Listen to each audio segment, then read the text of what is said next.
Terakhir Pak, mungkin kepada masyarakat ini kan karena sempat ada kekhawatiran Bapak mungkin kalangan usaha atau... Iya, alhamdulillah seperti yang kita lihat semuanya damai. Mudah-mudahan sebentar lagi mereka pada bubar, pulang ke rumah masing-masing. Itu membuktikan bahwa kita semua bersama teman-teman itu dapat mempertahankan janjinya. Komitmen yang ada ternyata dapat dipertahankan. Super damai pokoknya Pak. Super damai. Saudara, saya ajak salah satu ketua PP Muhammadiyah, Kiai Haji Hajrianto Tohari. Terima kasih Pak Hajri. Sama-sama Pak Aiman. Bersedia untuk diwawancara di program Aiman. Kita lihat luar biasa sekali hari ini. Dari Muhammadiyah juga luar biasa. Tadi saya sempat mampir ke Muhammadiyah, Kiai Haji.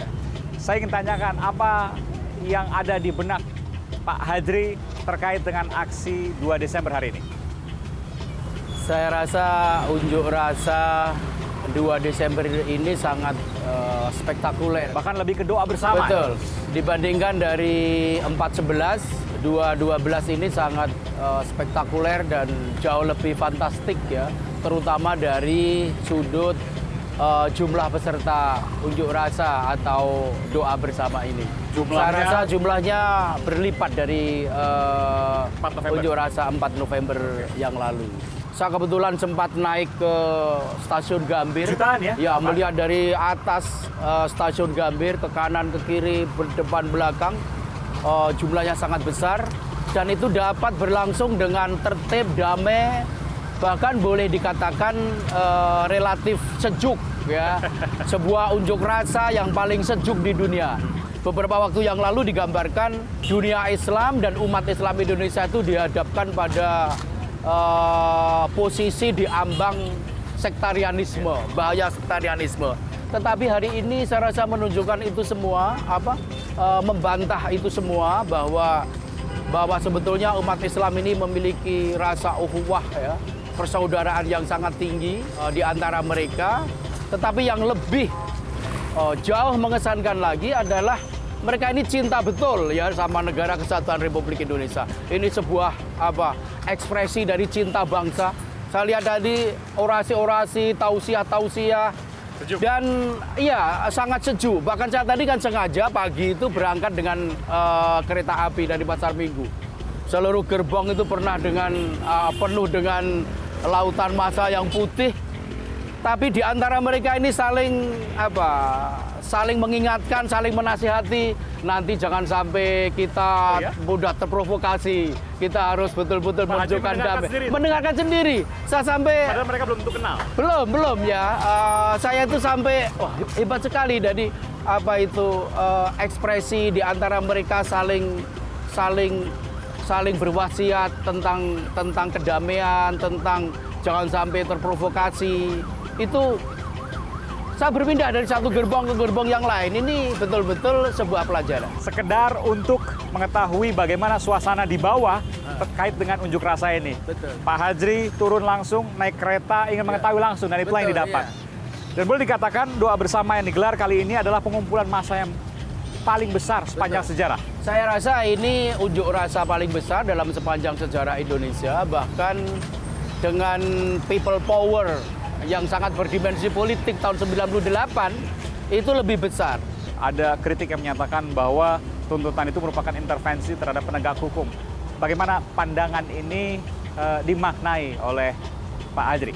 Oleh karena kita tahu bahwa masa ini kan masa yang sangat masa yang sangat polos, ya, masa yang sangat bersahaja, masa yang sangat sederhana, bukan masa yang cara berpikir politiknya sophisticated. Nah, coba bayangkan seandainya yang memimpin unjuk rasa itu organisasi-organisasi Islam yang konvensional, yang sophisticated, mungkin ya dimensi politik dari unjuk rasa ini sangat besar, akan dinilai sebagai sangat besar. Tetapi ini kan betul-betul unjuk rasa yang dilakukan oleh masyarakat yang boleh dikatakan sangat jauh ya dari political struggle, dari pergumulan-pergumulan politik. Kiai, kabarnya warga Muhammadiyah yang paling banyak ikut dalam doa bersama hal ini? Saya tidak tahu pasti ya, karena juga tidak menghitung secara numerikal. Tetapi saya rasa kesan bahwa warga Muhammadiyah yang paling banyak itu oleh karena ini warga Muhammadiyah itu datang dengan semangat PKO ya. PKO itu penolong kesengsaraan umum. Itu sebuah modus kegiatan warga Muhammadiyah yang paling otentik, yaitu menolong sesama dalam bentuk tim relawan kesehatan dan sebagainya. Maka dari itu armada Muhammadiyah akan sangat besar. Ambulans Muhammadiyah saja saya rasa itu mencapai sekitar 70 ambulans. Itu keluar semua? Ya, itu keluar semua dengan lengkap dengan tim medis. Muhammadiyah itu sebetulnya anggotanya kan tidak besar. Tetapi yang besar itu adalah orang-orang yang bersimpati, ya, simpatisan Muhammadiyah. Tapi kalau seandainya warga Muhammadiyah yang paling besar, saya juga tidak ingin membantah itu dan tidak ingin mengingkari itu. Bahkan kami berbangga, apalagi aksi unjuk rasa ini berjalan dengan damai, tertib. Jadi warga Muhammadiyah yang besar memberikan kontribusi yang besar dalam aksi unjuk rasa ini, tetapi juga memberikan kontribusi yang besar bagi suasana unjuk rasa yang tertib dan damai. Kita tidak tahu apakah aksi Bela Islam 3, aksi lanjutan ini akan ada lagi atau tidak. Tapi tentu sebagai organisasi salah satu terbesar di Indonesia, punya saran juga untuk aksi ini dan juga proses penegakan hukum. Apa yang ingin disampaikan terkait dua hal itu?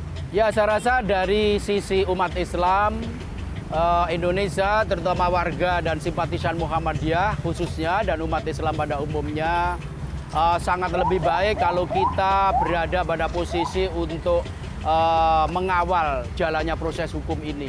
Agar proses hukum ini benar-benar berjalan secara terbuka, secara fair, secara adil.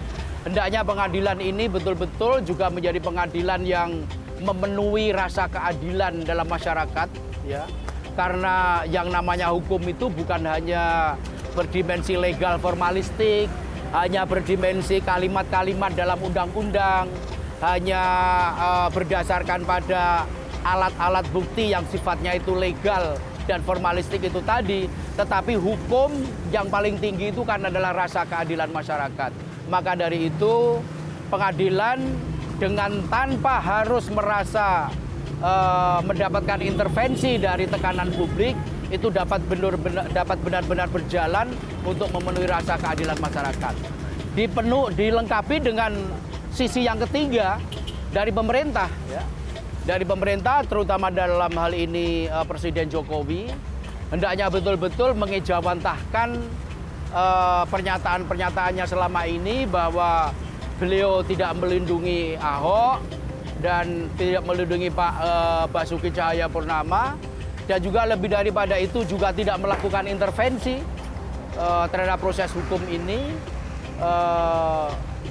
sehingga kemasgulan yang ada di benak umat Islam yang selama ini muncul sejak ketika Basuki Cahayapurnama belum menjadi tersangka, itu kan selalu ada kecurigaan, prejudis bahwa Presiden melindungi Basuki Cahayapurnama. Itu betul-betul dapat dihilangkan dalam proses pengadilan ini. Dan semoga kedamaian hari ini tetap berlangsung sampai kapanpun untuk Indonesia, persatuan tetap dijaga. Amin. Dan penegakan hukum tetap dijunjung tinggi. Ya, amin amin ya rabbal alamin. Mudah-mudahan itu yang terjadi, dan kalau proses seperti itu berjalan dengan genuine, dengan otentik, dengan betul-betul menjunjung tinggi supremasi hukum dan rasa keadilan masyarakat, unjuk rasa yang seperti ini sudah tidak lagi dirasa perlu untuk dilakukan pada masa-masa yang akan datang.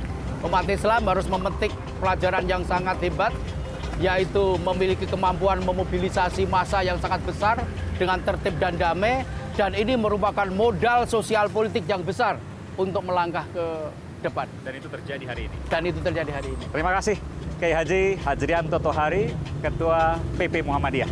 Telah memberikan informasi di program. Terima kasih. Saudara, saya akan melihat ruangan sidang yang kemungkinan besar akan digunakan untuk melangsungkan sidang kasus dugaan penistaan agama yang disangkakan kepada Basuki Cahayapurnama di Pengadilan Negeri Jakarta Utara.